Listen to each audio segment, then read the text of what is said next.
Happy Wednesday to you. You weren't expecting that one. I Happy wasn't. Wednesday. I wasn't. We gotta get some theme music when we come back from summer refresh, honey. Okay, can we gonna work on this situation. The list is getting longer of all the things that we are going to accomplish, the things that we need to do, the things that we want to do. But in the interim, we are right here with you. Hello, every beautiful body out there. My name is Blair G. Hervey. I'm the founder and CEO of The Corporate Strategist. And if you were listening yesterday, we will be sending a Starbucks gift card to anybody that can remember what the G stands for. Go ahead and throw it in the chat. If you throw it in the chat, first one to the chat, I'm going to send you a Starbucks gift card. But Blair G. Hervey, I'm the founder and CEO of The Corporate Strategist. I'm joined by my colorful co-host, my bestie, my soul friend of 20 plus years, the corporate strategist, independent consultant, DEIBA speaker for hire, self-proclaimed diversity geek, D'Angelo Crane. Say hi, D. Well, hello, Laverne to my Shirley. How the heck are you doing today? I am also always and also excited to be here on the Diva collective stage to bring a little light, love, and laughter, and not enough light actually. I mean, I have light in me, but not enough light on me. I can't get it. I'm in a little cubby hole where I'm at, but here we go. Yeah. I feel like that was a little bit of a word. I got a light in me, but not enough light on me. Oh, that's gonna be my sermon next Sunday. Next Sunday at the Church of My House and God in Christ. Okay, hello somebody. I love it. Well, a big welcome to everyone out there. Welcome again to the Black Diva Collective Live. D'Angelo, you want to shine a little light on us from this cubby hole that you're in? Sure enough, Blair. All right, we do this every day here at the Black Diva Collective, and we call it the art of the check-in. And why do we do that? Is because we're asking leaders who are out there motivating, inspiring leaders, teams, and colleagues to really dig a little deeper, start to build some trust, empathy, vulnerability, connections, and belonging in our team by doing some deeper check-ins than you normally do. And so the way we do it here at the Black Diva Collective, we ask Blair, how's your heart? How's your mind? How's your soul? How your hair today? Sidebar. Leaders do not ask someone how their hair is. I can do that because I know Blair. But you can use whatever flow that you need to do, and however comfortable you are with your person that you're working with, your colleague, can do that. Yes. Like 50 episodes in that you've already asked me that every single day. But yes, thank you for letting people know. Doesn't bother me. I love it. I'm doing great. For some reason, these edges are giving me like a little swirl, a little swoop to do. So I'm letting them do what they are doing. I am super excited. I feel like I am stepping into my journey of serial entrepreneurism. And so or entrepreneurialism. And I'm an Airbnb host. I'm officially a landlord in the next few days, and I'm getting the house ready. And I'm super excited for that. I'm excited to give and share a piece of my home with others. So yeah, I thought you were gonna say you about to go into your soft era. Have you been hearing people use this terminology, soft era? Soft girl era. Yeah, you late. I've been in my soft girl. Well, okay, we gotta get back to this because Nene Leakes she started using it, but I heard, but then I went back and I saw someplace else. You're right that this soft girl era was being used, but what does it mean?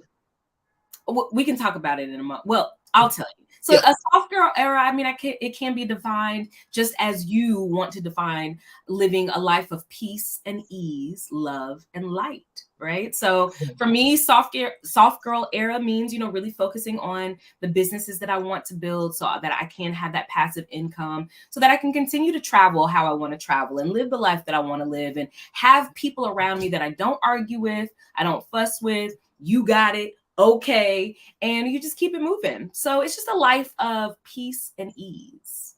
Okay, well, I love that. Okay, well, let me be in my soft gentleman era. Oh, yeah, they've been saying soft boy era. Charlemagne has, but yeah. Oh yes. Yeah, oh, I'm gonna have to get into it. Okay, soft boy. I really from a soft gent because I'm the southern gent. So maybe I'm anyhow. Okay, but yes. Maybe wrong in it. I love that for you. Well, how is your head? How's your heart? How's your soul today, D'Angelo? I am fantastic. I just got off of a stage, the virtual stage of leading a conversation with our LGBTQ leaders here at my 9 to 5. And so such a really great, beneficial conversation with them. And so yeah, I'm doing pretty swell today. No complaints. Anytime that I can do the work I love, which is bringing others in to share their light, their love, their laughter, and to influence a little bit of mine, then I'm at my happy space. That's beautiful. I'm glad to hear it. You know what? Yeah. I would really love if we could bring your laptop up here, you know. No, we can't. We can't do. Look, we can't. I mean, I don't know what we're in just a cubby house. See, I can't do all that today. I'm literally. I don't have all the things. All I don't have my office tools when I'm not at my at the stage at the. You know. It's very interesting because I was looking for, I think it was yesterday's episode of the Breakfast Club, and it could not be found. And come to find out, their audio was so terrible they did not even post a video. I don't know how. I don't think I've missed an episode in I don't know how many months, years, but that was the first time they did not do that because everything wasn't on point. But we're not doing that. We're here. Let's get No, into it. I mean, you can see a visual of me. It may be cloudy, but I'm still here. So I have to tell you. Speaking of yesterday, someone was like, "Oh my goodness, yesterday's show was so dynamic. If you all didn't catch it, watch it. It's on my Facebook page. We're still trying to figure out how to make sure my Facebook page needs to come through to y'all. But it's on Facebook page. It's called "In the Midst of the Seeing Vision in the Midst of the Fog" or "Finding Vision in the Midst of Fog." Such a great conversation. Someone stopped me and was like, "Oh my goodness, yesterday's conversation was so impactful. I've got to text Blair and let her know that because they just got a lot out of it." So yeah, so. That. What can one person at a time is all we need. One person at a time to I be feel it. motivated by the show. Well, let's get right into it because I know you put that we are 60 shows and counting. I haven't counted today, but we started. When was the first day that we started the show? Was it in April? No, May. April 4th or something, but it's April 4th. But it says that our talent booking system says that we've done 60 plus shows. Our first 61, show, like 61, 62. fantastic. Our first show was 2 months ago. So go back and look at that, you all. I mean, it was just me and D'Angelo taking the time to talk about what the Black Diva Collective Live is. And so if you're not familiar, if you're with us and you're joining us for the very first time, the Black Diva Collective LinkedIn Live series is a place where we refuel Black DEI practitioners. Now, we have definitely expanded on our audience. We've definitely expanded on our guests. But the whole goal is to make sure that diversity, equity, inclusion, belonging, and allyship, as well as Blackness, is centered in this space. And in doing so, we invite people to talk about, the work that they do in their communities, in their families, in the world, in the workplace. And our hope and our goal is to make sure that folks who also do this work are refueled because they know a little bit more about the industry trends. They're coached up a little bit. They learn how to optimize their gifts so that they can monetize their gifts, or they just come to a space where they are affirmed. I know that there have been days for D'Angelo and I when the day has been going very poorly, or we've had a lot going on, but we come here for 30 minutes. We're refueled by our guests, by each other, and it's been a great opportunity. So, D'Angelo, can you share a little bit about the impact that you've experienced with what the work that we've been doing so far? Yeah, definitely. I mean, I think for me, being someone who is working in the space, in kind of the corporate America space, and meeting some of the talented people that we've had on who are doing the same work I've been doing has been very energizing for me and very impactful. I've learned from each of them, and hopefully I will continue to start building relationships with them. Some of them I have, some of them I haven't been as intentional about, but I want to because they drop gems, and like I said, they were helping me to be motivated. And I would like to also add, Blair, two things, observation about your opening there was what we originally said this was, but we've grown now. I've dropped the LinkedIn because now we're on 3 different platforms going live, right? So it's not just a LinkedIn live show. I just want to add that we're continuing to expand our base and how might that look like sooner. And also, we've been really intentional about making sure our shows were like I said, refueling to people who are working in this space. But now we've really continued to bring people on who are re-energizing the Black employee and Black entrepreneur, right? And so I think it's just now we're at a space where if anyone wants to listen in, I think you're just listening with a different ear. Those DEI experts or people out there, practitioners or people who want to get into are listening with one ear, while people who are a Black worker, Black employee, a Black entrepreneur may be listening with another ear. Maybe it's to learn how to engage with their team members better, or maybe it's to even learn how to make sure they're having a culturally competent workforce if they're an entrepreneur building a business, right? So I love the fact that we started out with one goal, and we're still doing that, right? When we think about vision, but the vision has just increased and gotten larger and bigger. It was that quote, that Bible verse about enlarge my territory, and I think that's some of the work that's happening right now as our territory is increasing slowly, and it's just only going to get better from there. Yeah. Right? We are getting our inheritance. Honey, we are chopping up the Bible today, chopping and screwing it, but it's still present. Because what does it say? Where two or more are gathered, he's there. Um, Somebody. I just like to talk about a couple of episodes that really resonated in my spirit. I want to start with our very first episode with Derek Valentine. It was entitled Making an Impact Without a Title. So if you have not seen that one, please make sure that you go back and revisit that. Derek Valentine was and is one of my mentors and brothers in this space. He is one of the first people, aside from D'Angelo, who influenced me to go into this space like full time as a professional and really center DEIBA topics and initiatives in all of the work that I do. And I met him at Dell SecureWorks back in the day, and now he's a big time DEI practitioner at another company currently. But in making an impact without a title, I think it reminded me of how I've navigated through different spaces without permission, to a fault, right? So I felt like, you know what, I'm going to go do the things. I'm going to go talk to the people. I'm going to go gather the data, and then I'm going to present it to folks who can make decisions, who can be sponsors, who can provide funding so that we can truly make an impact for our people. So I've always felt like if there was a people problem to solve, I'm one of the people that's going to go solve that problem. So I really learned a lot from that one. So make sure y'all go revisit that one. What about for you, D'Angelo? I had several, but one that I wanted to just point out because it was one of those days. The first week we started, I had to be off the show, and the guests we had booked, I think, dropped out the last minute. And who stepped up was my good friend, my brother Jarrell Anderson, who is a assistant associate VP at a college working with students, and he just came on the show and knocked it out the box and really talked about making sure the students of color have the tools they need to succeed. And the way he got on the show, we literally booked him 2 hours before the show was supposed to hit because I wasn't going to be there, but we need to make sure you was talking to someone dynamic. And he got in there and he just knocked it out the box with the work, with coming on and sharing and talking about that very important topic. So I just think that was one of the memorable shows for me. I wasn't even home, but I went back and listened to it and got goosebumps hearing you two engage with one another and talk about that vital conversation. Because as a person who hasn't finished college yet, I know about the access the Black students need and the things that happen on their journey many times that take them away from school, right? And so I think it was such a such a vital conversation to have with him. Yeah, I agree. I definitely agree. It was a great conversation, and I can definitely appreciate anyone who can pivot very quickly. Again, I always say winging it is for the birds, but when you have that skill set, tucked away in your back pocket, you're able to do some impactful things at the drop of a dime. Let's talk about education for a moment, and how, neither of us have completed our degrees, right? So we out here making 100K plus without a degree, because we've taken this unconventional path, right? And we've had to gather education in a multitude of different ways. This particular project, if you will, has been another part of that unconventional path. I have learned how to do so many things that I hadn't learned until we actually started producing the show. So while I tell you, I want you to think about it, just so you could think through it. I want you to think about 3 things that you've learned how to do better or differently over these past 2 months. I'm gonna tell you mine because I know mine's. Okay, go ahead. I would say for me, number one, I used to say that I'm not a team player. And I would definitely have the characteristics of someone who is a lone wolf, definitely a maverick, who goes out, who does the things, who thinks that she can go faster and further by herself.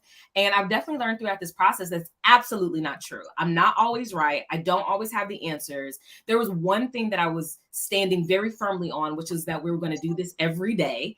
But aside from that, I had to learn how to be flexible with our team. We had one person that you all will never see, unfortunately, or maybe you should see, but shout out to Ashley Ray Webb.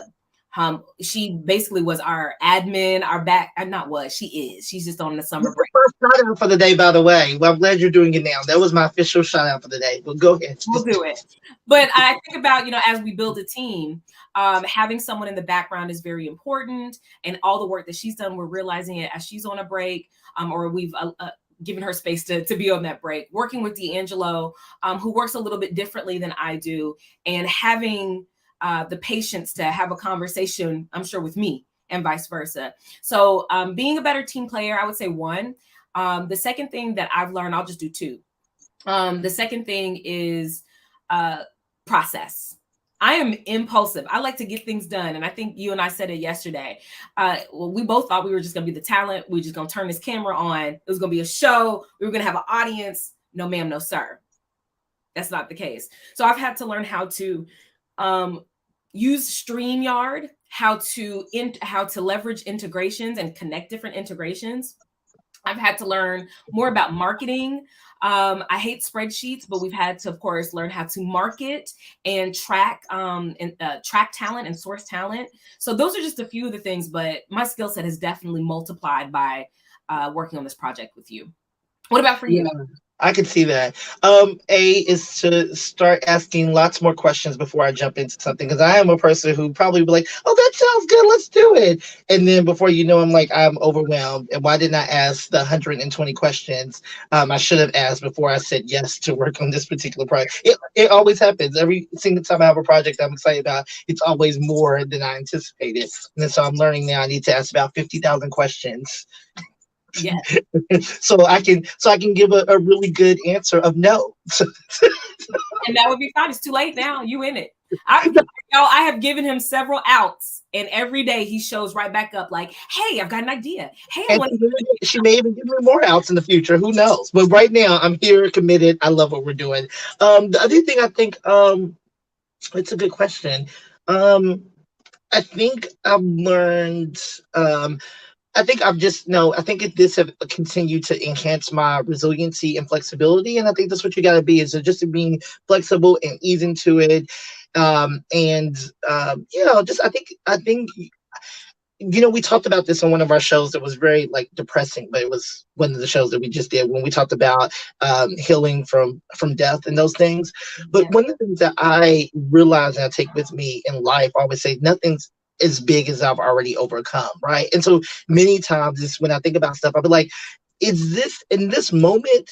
This seems like something big, but it's really not big in the whole bigger issue of things. And oftentimes we will have conversations where we'll have a tense moment and then we'll come back 5 minutes later and be like, that wasn't even, we got through that. That was so, we did all of that and we just did it. It was fine. It was so not called for, right? So I think we've got to, as I think about life in general, I've always held true to that. I just think I got to make sure that I always execute and always still hold true to that, that it's really not, don't sweat the small stuff, right? Because it's really not the small stuff. And what are the bigger stuff that we need to deal with? And so that's the thing I think I've been learning how to make sure I'm leading into that statement and living it even more. Absolutely. And here we have one of our infamous supporters, Clark Lewis, saying that he's loving this. Can we talk about that? Was a great, some of the best shows that we've had is when we don't often bring people on. We bring people who are friends. Like I was going to talk about Tanya O'Neill, but I'm going to get there in just a minute. But we bring friends on the show, close friends, but we don't bring family on the show that often, right? And so I remember the day before you was like, I'm bringing my brother on the show. And I was like, we've never brought family on the show. And I was just giving you all this feedback of other stuff that I had all in my brain, right? And your brother came on and just was so vulnerable and so, gave us so much inspiration and was very, he dropped lots of gems about fatherhood, about balancing fatherhood. It was such an inspiring show. And I just left the show. I'm not even a father myself and don't ever want to be a father, but I left the show so inspired to continue to make difference for young people. Right. And so I think that was one of the shows that I think I was just pleasantly, excitedly surprised by after we did it, of us having that more intimate conversation. Because we have intimate conversations, it's just usually us two. That was a really intimate conversation that we were able to have with him. Absolutely. I agree. And thank you for saying that. I think that's one of the traits that we have continued to develop as well, is just trust between us. So our trust and our friendship, I mean, has evolved for a lot of different reasons and out of a lot of different circumstances. But in this, we have to learn to trust each other in different ways. And I think that that's been empowering. And I hope that it continues to be empowering for each of us in our roles too, where we can say to each other, where you can say to me, hey, trust this part of the process, or trust me on this. And I love that Nikita, again, a long time viewer, dedicated supporter as well, and friend of the show. Don't sweat the small stuff. It is definitely a great reminder, because in the bigger scheme of things, when we're thinking about our vision, we're thinking about who we're making an impact with and what we're going to be able to do in the long run. So why worry about the little things? So what was the what show do you feel like you were the most in the last 60 shows? Because I feel, we have thousands of shows to go, thank God, or whatever we say is gonna be, whatever the future may hold. What out of the last 60, which one do you feel like you were the most vulnerable? Oh, well, that's a no-brainer. Well, there, I mean, I think the two where we were very vulnerable, we spoke about dealing with grief. Yep. I think that that was one. I'm enjoying this journey of um, discussing my sexuality with you in public. I'm, Hmm. I would say that I enjoyed more than the grief talk, but both were very vulnerable places because as I continue to, explore and not necessarily practice because don't listen anyway, but explore my sexuality and my identity as it's tied to my sexuality. It's different. And I don't have that conversation. I don't have someone that I can relate to all the time. So to be able to kind of work things out and not feel or not be labeled as confused or to be judged in a certain way, or to have people come on and they're like, oh yeah, I can totally relate. It feels affirming. So that's beautiful. Talking about grief and loss with you and a person that we've experienced the phone call, I mean, at least 3 times in our lives, is also beautiful. Like Talib Kweli says, it's a beautiful struggle. And I'm blessed to be able to share that with you on air and off air. What about for you? Where did you find yourself being most vulnerable? Oh my gosh! I mean, I think yes, the grief episode. But you know what I loved about the? I want to go back to the. I love giving the backstory of some of our episodes because it was literally this the a black queer episode. Had a guest book and the guest could not come, and so we had to take the episode. And literally, like 10 minutes before the episode, I was like, "So what are we talking about?" And it was 10 minutes before the episode where Blair decided then that she was going to share her complete journey and where she's at now in her journey and all of these things. And people know, but the masses don't know. The masses are going to know as we continue to grow the show, right? Right. But I love that you were that vulnerable and you want to share. You are all about putting everything that you are into the show and on the show. So I thought that was a really, really good episode. There was an episode we had recently where you asked me a question about, we were talking about being black and queer, and you asked me about what did you have to give up. And Yes. that was one thing you talked about. What did you give up by being out to being open? And that was one that was a very difficult thing I had to reflect upon. Because the answer I gave you was really I thought about my career journey, how further I may have been had I been more reserved in my desire to make sure that that belonging was top of mind for me and anyone who looked like me, right? Mhm. And so I think that was a very vulnerable moment for me to be very honest about that. But yeah, that was whew, okay. Look, there's a lot. You're like, oh, can we move on to the next? But I mean, I think it leads to great relationships. Like, the conversation that we had, I mean, it was off air yesterday, but hopefully we can have Ian on the show. But shout out to Ian Morton as well. We spoke to him yesterday, who's the new executive director of Pride Northwest, former director, I believe, of the Q Center in Portland, Oregon. And seeing him come to us in full authenticity, and I don't know about you, but I don't see a lot of executive directors who express themselves or dress or talk like Ian was with us. And so I hope that that gives you a little bit of inspiration and encouragement to just be whoever it is that you truly are and bring all of that into the workplace, and the right company is going to align with you and elevate not only you because of your skill set, but because of who you are at your core. So Yeah, I mean, I believe. I mean, I definitely believe that now. But I think in that moment, I mean, I still yeah, believe it. But I also understand.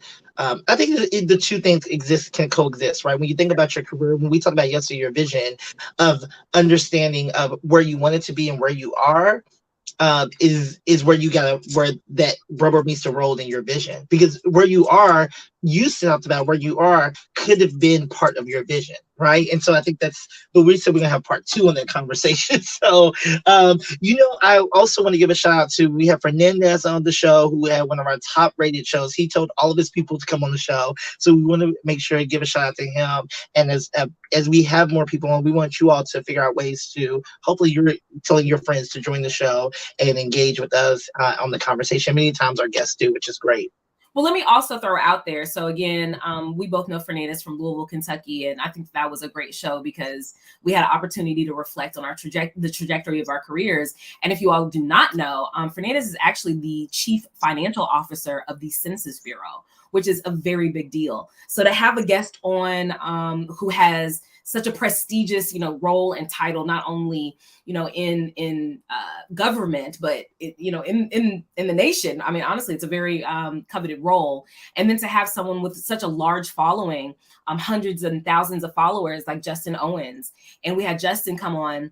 And we talked about the trajectory of our career as well as our friendship. But most importantly, we talked about nurturing lasting or cultivating lasting relationships. So when I think about all these guests that have come on here, whether I've invited them or you've invited them, it's a testament to us being committed to having real relationships with people and not just connecting with them when we need them. We connect with them before we need them or before we even know that we'll need them. And so thus the show. So that was a good one. That was a great one for me too. I love it. Okay, so we keep saying the last 60 days because we're going on summer refresh. Some people call it summer break, but because we use words like refueled, re-energize, retain, we like the R thing. So we said we're going on summer refresh starting on Friday. So we have one more show tomorrow. I'm going to be talking to Janelle Caminos about natural hair and hair discrimination in the workplace. But Blair, tell the people why you're not going to be here and what you're going to be doing during the next 30 days for our summer refresh. Oh my goodness. So again, to give a quick backstory, and if you go to my Facebook, you can see the entire story there. But long story short, I've studied French since the 8th grade, from the 8th grade to the 12th grade. Loved it so much, did so well that I was even on a French Scrabble team in high school in my junior and my senior year, and we won the national competition. So very into the culture, very into the language, very much so, but also very into fashion. I moved to Atlanta when I was 23 to be a fashion stylist, and because I was taking care of my son and needed and wanted to make money a lot faster, I went back into sales. And so that was a dream that I kind of put on the back burner since the time that I was 23 years old. And most recently, my son and I went to France in December for holiday, and we were there for 2 weeks. That second week, Trent really was just navigating the city like it was his own. I was very impressed. So much that we went into the Rick Owens store, which is the first store or first flagship store there in Paris. We met 2 inspirational people, one of which was like, well, y'all could definitely go to Parsons, which is the school my son wanted to go to in New York. Y'all could go to Parsons here in Paris, and y'all could study fashion together. Y'all would have each other. I'm stoked. I'm like, yes, look at us. We can, I could relive my dream. He could start his dream. But come to find out, Trent was not quite ready. And I was like, you know what?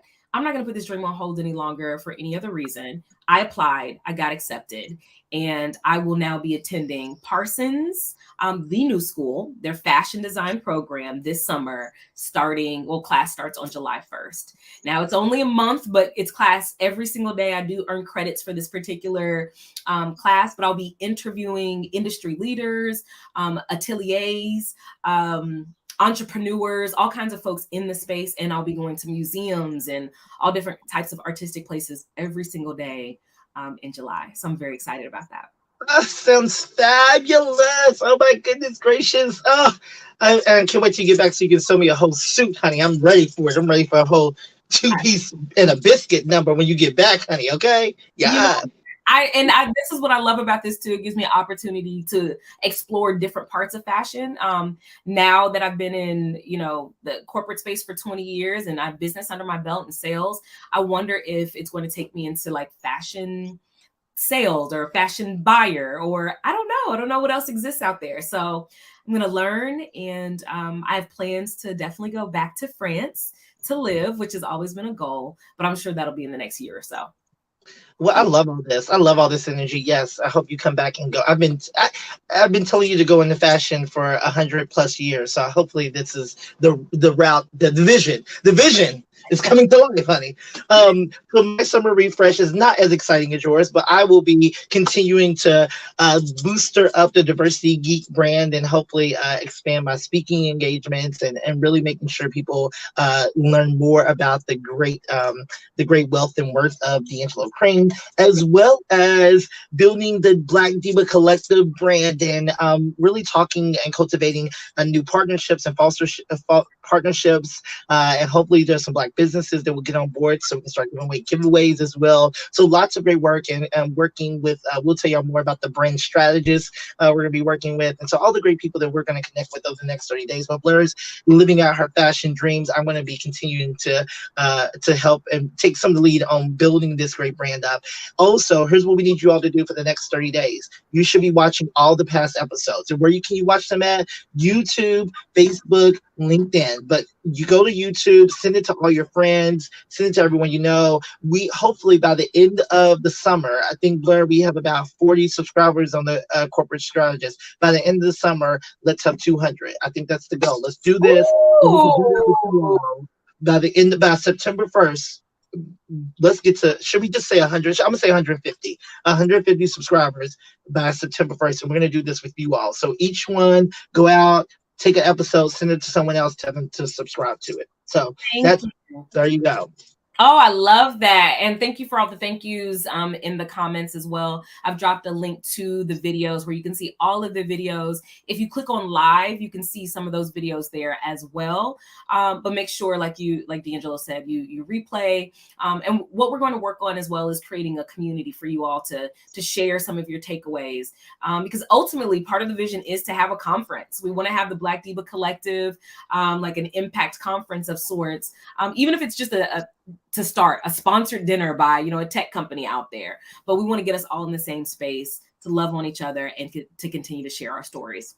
But Dee, thank you for that. We appreciate you as well. I know you said I kind of jumped in on your shout out, but what's the shout? Tell us about the shout out of the day. No, you already did it. You already talked about Ashley Ray, who has a company called Boss A Collaborations. It's a virtual assistant that you can book and have. So if you're an entrepreneur or you're trying to start a business and you're like, I need someone to help me out with some of the administrative tasks, please reach out to Ashley Ray at Boss A Collaborations. But Ashley has been our booking agent, our talent person, our organizer, our behind the scenes everything for the last 4 months. And we really appreciate all the wonderful work that she's done. Not that she's going away, she's just going to do something differently when we come back. But we definitely appreciate all the work she's done to help us to launch this beautiful platform and this great live here. So thank you. Big thank you to Ashley Ray and her team at Boss A Collaborations. Oh, I love that. Thank you. Thank you again for shouting her out. She's amazing. She's family, and she's definitely family to the show, and we couldn't have done this without her. So y'all, like D'Angelo has told you, tomorrow it's going to be he and Janelle. So make sure you hop on and tune in, share. I'm really excited. And y'all make sure y'all send me how well he did, because I know he's going to do amazing, but make sure y'all tell me. Make sure he was on. But yeah, and then you're going to join us after. So Friday, we're going to be on, or we're going to start our summer refresh. And then after that, the rest is up to you all, right? It's going to be for you all to watch an episode a day, share with a friend, get prepared to come and speak to us in August. And we're going to be right here ready for you. So you will see our posts every single day, business as usual. Just make sure that you tap in. We appreciate y'all. We love y'all. We thank y'all. And we will see y'all again tomorrow. And then you'll see both of us again August 1st. All right. Thank you. Y'all have a wonderful day. Thank you for another day with the Black Diva Collective. Y'all